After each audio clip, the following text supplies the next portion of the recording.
Welcome back दोस्तों, स्वागत है आपका इजी लर्निंग की एक नई वीडियो में। आज हम शुरू करने वाले हैं 10th क्लास का सैम्पल पेपर सोशल साइंस का। वीडियो को शुरू करने से पहले आप सबसे फिर से वही रिक्वेस्ट कि प्लीज चैनल को सब्सक्राइब करें, बेल नोटिफिकेशन को क्लिक करें ताकि आपको हर वीडियो का नोटिफिकेशन टाइम से मिल सके। वीडियो को प्लीज अपने दोस्तों के साथ शेयर करें और अगर कोई भी क्वेरी क्रिएट होती है आपकी तो आप वीडियो के कमेंट में आप मुझसे पूछ सकते हैं। ठीक है, मैंने आप लोगों को प्रॉमिस किया था कि इस वीडियो में मैं आपको विनर अनाउंस करूंगा, तो वीडियो के साथ बने रहिएगा ताकि आपको लास्ट वीडियो का जो लास्ट क्वेश्चन पूछा था मैंने लास्ट वीडियो में उसका आपको विनर का नाम पता चल सके और उस विनर को सैंपल पेपर प्रोवाइड कराना मेरा प्रॉमिस होगा। चलिए शुरू करते हैं बच्चों सैंपल पेपर के साथ में फर्स्ट क्वेश्चन के साथ। विच of the following revolution is called the first expression of nationalism. अगर हम दुनिया की बात करते हैं तो नेशनलिज्म की भावना को बढ़ाने वाला जो पहला नेशनलिज्म का मूवमेंट था वो था फ्रेंच रेवोल्यूशन। ठीक है, तो आंसर होगा 1। नेक्स्ट क्वेश्चन पे जाते हैं। What changes did Napoleon bring about in the towns. Napoleon town में किस तरीके के चेंजेस लेकर आया था। ठीक है, अगर हम इस क्वेश्चन की बात करते हैं तो बेटा इसने क्या करा था, नेपोलियन ने जितने भी गिल्ड्स पे रेस्ट्रिक्शन है उन सबको खत्म कर दिया, ट्रांसपोर्टेशन को इंप्रूव किया, कम्युनिकेशन सिस्टम को इंप्रूव करा, peasant artisan worker new businessman इन सबको नई फ्रीडम दे दी। ठीक है, इन लोगों को फ्रीडम मिल गई काम करने की, तो इसका भी आंसर ए होगा। नेक्स्ट क्वेश्चन पे बढ़ते हैं बच्चों हम लोग। नेक्स्ट क्वेश्चन है हमारा identify the correct statement regarding the act of union 1707। बहुत इंपॉर्टेंट क्वेश्चन, हर सैंपल पेपर में कॉमन देखने को मिल रहा है। स्कॉटलैंड और ब्रिटेन के बीच में ट्रीटी हुई थी और यूनाइटेड किंगडम का जो वो था यूनाइटेड किंगडम बना था ग्रेट ब्रिटेन का। इस अकॉर्डिंग आंसर सी होगा, the formation of United kingdom of great Britain. ठीक है बच्चों, नेक्स्ट क्वेश्चन पे बढ़ते हैं। नेक्स्ट क्वेश्चन है हमारा इनमें से which of the following reform made the whole system in France more rational and efficient. Britain में कौन सा ऐसा रिफॉर्म का मतलब होता है बदलाव करना, तो कौन सा रिफॉर्म था जिसने इसको और ज्यादा रेशनल बना दिया। तो सोशल रिफॉर्म ने नहीं बनाया, पॉलिटिकल ने नहीं बनाया, इकोनॉमिक ने नहीं बनाया, बच गया हमारा एडमिनिस्ट्रेटिव रिफॉर्म्स। एडमिनिस्ट्रेशन को लेकर जितने भी बदलाव आए उसने हमारे यूरोप में खासतौर पर देखा जाए तो और ज्यादा रेशनल और एफिशिएंट बनाने का काम करा। ठीक है, पूरे सिस्टम को। नेक्स्ट क्वेश्चन के साथ जाते हैं। नेक्स्ट क्वेश्चन नंबर 5 कह रहा है बच्चों, इस तरीके का क्वेश्चन ध्यान से देखिएगा, आइडेंटिफाई द करेक्ट ऑप्शन वाले। कह रहा है कि she was a political activist, वो एक पॉलिटिकल एक्टिविस्ट है, एक इलेक्टेड मेंबर है फ्रैंकफर्ट पार्लियामेंट की। इन्होंने एक पॉलिटिकल एसोसिएशन बनाया था, फेमिनिस्ट था जो नेचर में यानी वुमेन के राइट्स की बात कर रहा था, और इन्होंने वुमेन्स जर्नल लिखी थी।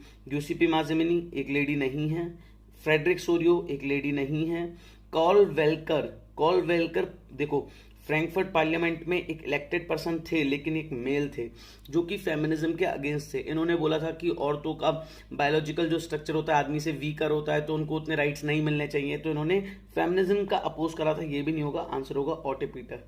ठीक है, ऑटो पीटर थी, वुमेन थी, फेमिनिज्म को उन्होंने सपोर्ट किया था। नेक्स्ट क्वेश्चन पे जाते हैं।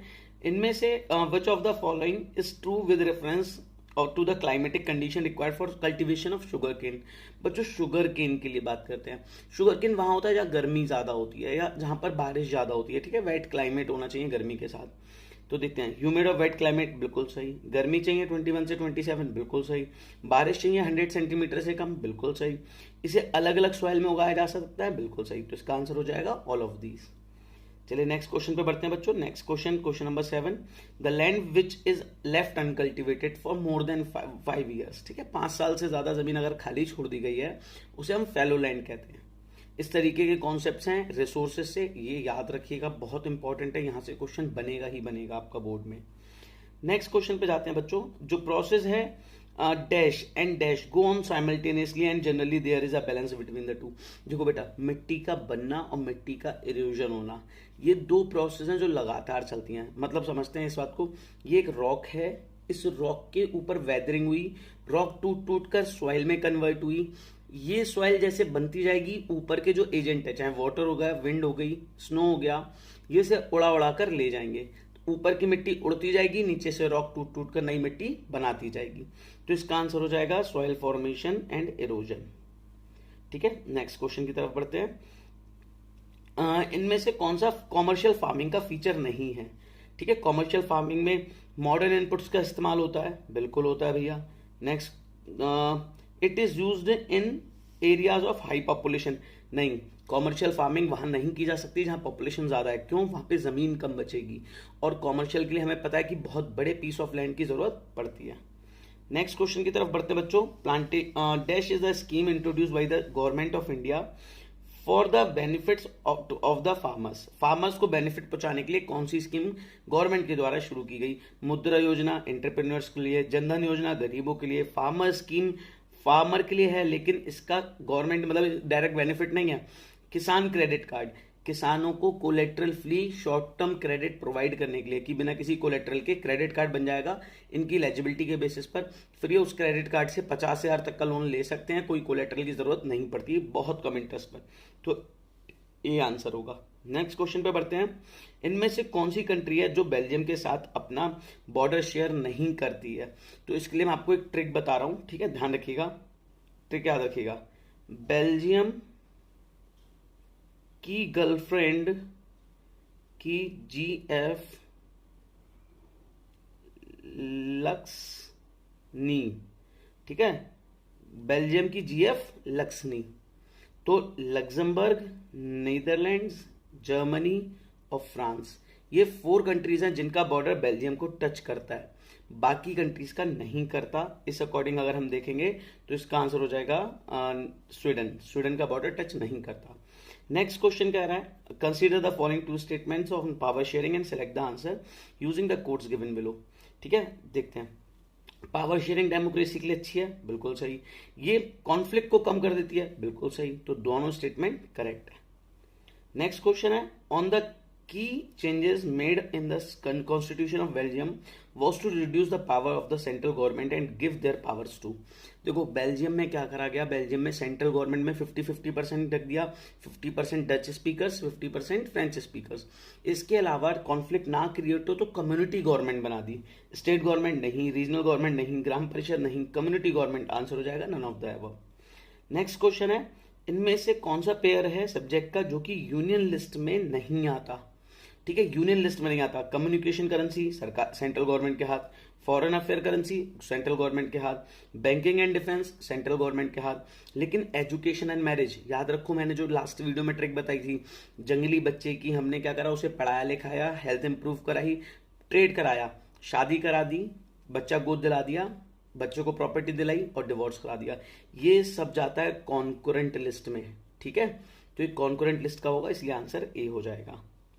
नेक्स्ट क्वेश्चन पे जाते हैं। इनमें से कौन सा ट्रू नहीं है regarding changes in power sharing arrangement between centre and state? Centre और स्टेट की पावर शेयर को लेकर क्या सही नहीं है? The parliament can not on its own change the agreement, बिल्कुल सही। अरेंजमेंट को चेंज नहीं कर सकती खुद से। Any change it has to be first pass by the both the houses and with at least 2/3 majority, बिल्कुल सही है। This it has to be ratified by the legislatures of at least half of the total states, बिल्कुल सही है, क्योंकि states की भी रजामंदी जरूरी है।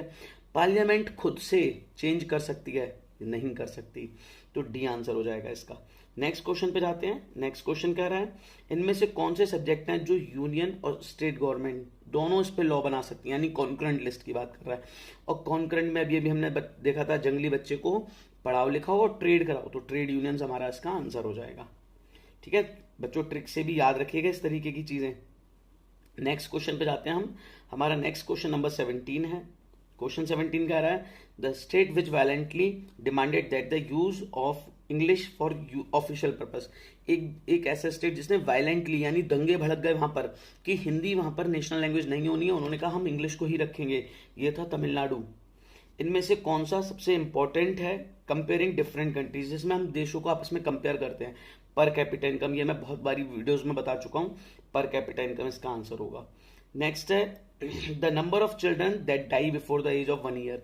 1000 बच्चे जिनमें से 1 साल से पहले जिन बच्चों की डेथ हो जाती है, इसे इन्फेंट मोर्टिलिटी रेट कहते हैं।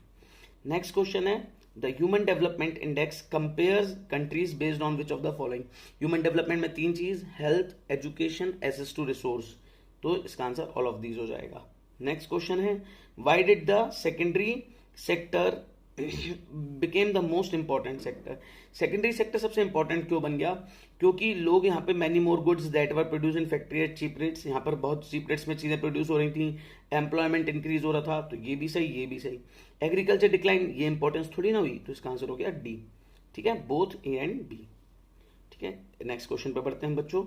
Economic development by maintaining the natural resources for present and future use is known as, हम रिसोर्सेज को प्रेजेंट के लिए और फ्यूचर जनरेशन के लिए रखते हैं, इसे हम कहते हैं sustainable development. Next question, which of the following types of activities are covered in the secondary sector. Secondary sector में क्या आता है, प्रोडक्शन, गुड्स एंड सर्विसेज का प्रोडक्शन, यानी इंटरमीडिएट गुड्स को फिनिश गुड्स में बदलना। ऑप्शन के बेसिस पे जाते हैं, natural products are change through manufacturing. ठीक है, नेचुरल प्रोडक्ट्स को मैन्युफैक्चरिंग के थ्रू फिनिश गुड में बदला जाता है। नेक्स्ट क्वेश्चन है, विच of the following is true with reference to organise sector. Organise sector के रिगार्डिंग क्या ठीक है।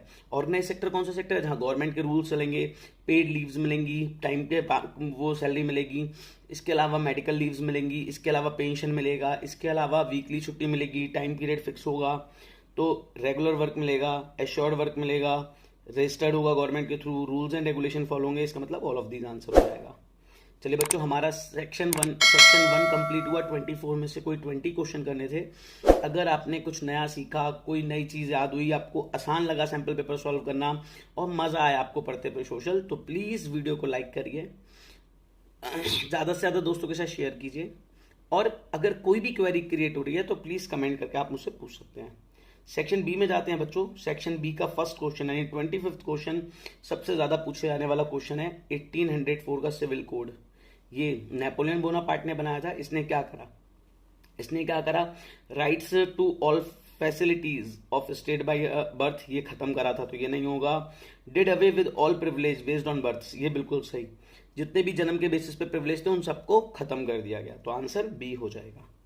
नेक्स्ट क्वेश्चन पे जाते हैं, question number 26। Which among the following best signifies the idea of liberal nationalism. Liberty मतलब होता है फ्रीडम, आजादी। आंसर पर आते हैं, सोशल जस्टिस नहीं, स्टेट प्लान नहीं, फ्रीडम बिल्कुल ठीक, तो आंसर हो जाएगा freedom of individual and equality before law. Next question पे जाते हैं बच्चों। Consider the following statement. French revolution adopted ideas of la patrie and la citoyen. La पैट्री यानी फादरलैंड और ला सिटियोनी यानी सिटीजनशिप का, बिल्कुल सही है। रेवोल्यूशनरीज ने रिप्लेस कर दिया रॉयल फ्लैग को और इसकी जगह पे tricolour red, blue and white colour का आया, बिल्कुल ठीक है। Compose new hymns to commemorate martyrs, जितनी भी शहीदी हुई थी उसको मनाया जाता था, उसको सेलिब्रेट किया जाता था, इसके लिए नए नए छंद मतलब भजन गीत लिखे गए, बिल्कुल सही है। अनइक्वल लॉ बनाए गए, ये बिल्कुल गलत है, ठीक है। तो करेक्ट स्टेटमेंट में होगा 1, 2 एंड 3। चलिए नेक्स्ट क्वेश्चन की तरफ बढ़ते हैं बच्चों हम। नेक्स्ट क्वेश्चन हमसे कह रहा है, identify the major issues that was criticised against by the liberal nationalist. Liberal nationalist के द्वारा सबसे ज्यादा क्रिटिसाइज क्या किया गया, तो सबसे ज्यादा ब्यूरोक्रेसी पर उन्होंने उंगली उठाई कि ब्यूरोक्रेसी को इंप्रूव करा जाए, है ना। जो राजाओं ने अपने अपने जानने वाले अपने नॉन पर्सन ब्यूरोक्रेसी में रख रखे हैं, उन सबको हटाकर ब्यूरोक्रेसी को बिल्कुल प्रॉपर करना है। नेक्स्ट क्वेश्चन पे आते हैं, identify the soil with the help. Identification है, सैंडी रेतीली मिट्टी है, रेतीली कहां पर होगी, एरिड रीजन वाली यानी रेतीली मिट्टी होगी, इसमें ह्यूमस नहीं होता, मॉइस्चर नहीं होता, ड्राई क्लाइमेट और हाई टेम्परेचर में पाई जाती है यानी डेजर्ट सॉइल, एरिड सॉइल इसका नाम होता है। चलिए बच्चों नेक्स्ट क्वेश्चन पे बढ़ते हैं।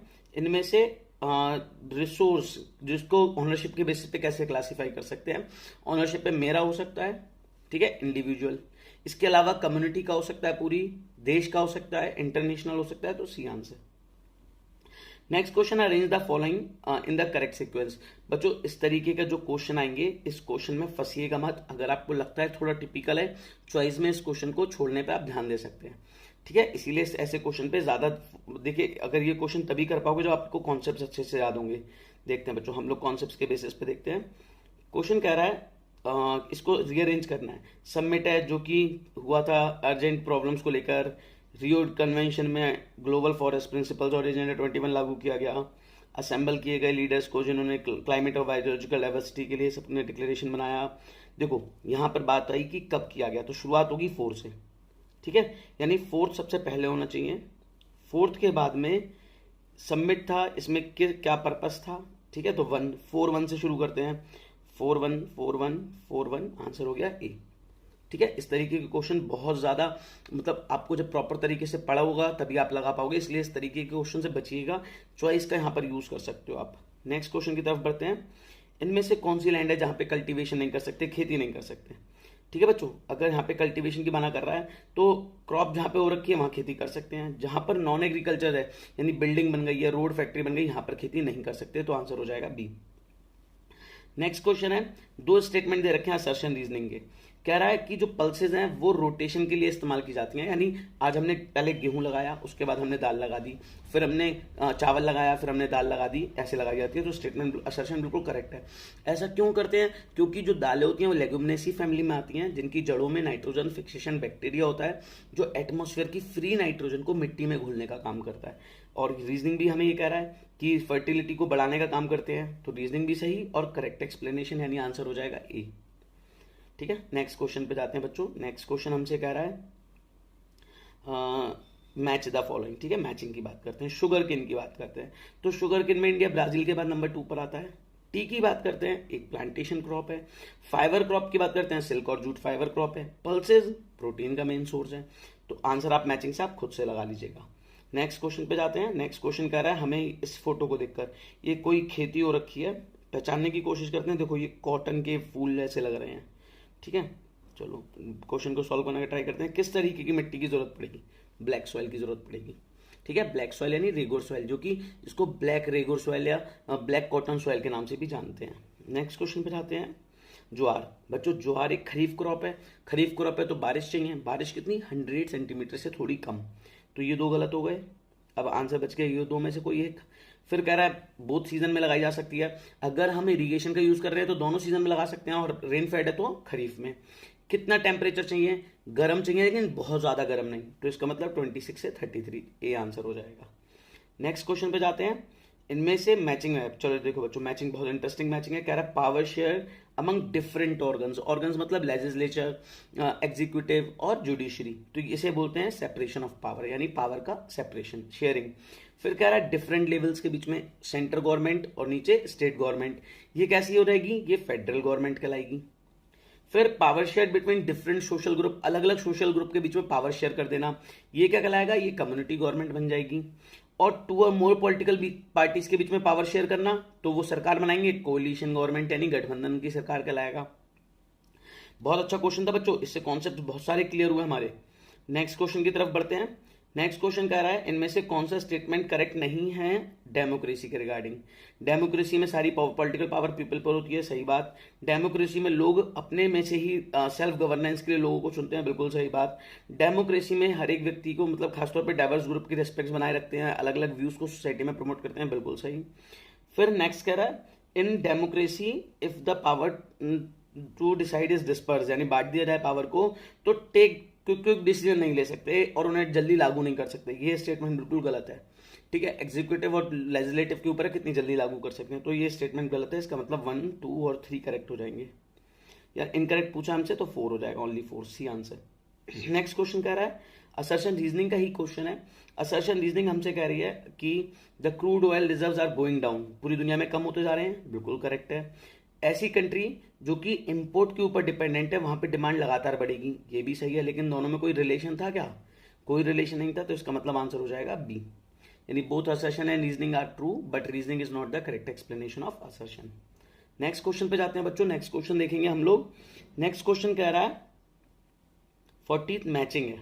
ठीक है, इस तरीके की मैचिंग को बच्चों अगर आपको नहीं भी आती तो भी आप इसको सॉल्व कर सकते हो। कैसे? यूएनडीपी की रिपोर्ट में पूछा है कि बताइए किस देश की कितनी रैंक है। हमें सिर्फ इतना पता है कि श्रीलंका सबसे ऊपर और हमारा पड़ोसी सबसे नीचे, यानी पाकिस्तान सबसे नीचे। और जिससे हम कंपेयर कर रहे हैं, हमेशा अपने देश को अगर हमें आगे देखना है तो पाकिस्तान के साथ कंपेयर कर लो, हमेशा हमारा देश आगे दिखेगा। श्रीलंका की रैंक सबसे अच्छी, पाकिस्तान की रैंक सबसे बुरी। बस हो गया क्वेश्चन सॉल्व। ऑप्शन के बेसिस पर अगर आप आंसर लगाना चाहोगे तो आप आंसर देखो कितना आसानी से लगेगा। श्रीलंका का डी हो जाएगा, है ना, श्रीलंका का डी और नेपाल का पाकिस्तान का ए। 1 का डी और 3 का ए, 1 का डी 3 का ए, आंसर हो गया सी। नेक्स्ट क्वेश्चन पे जाते हैं।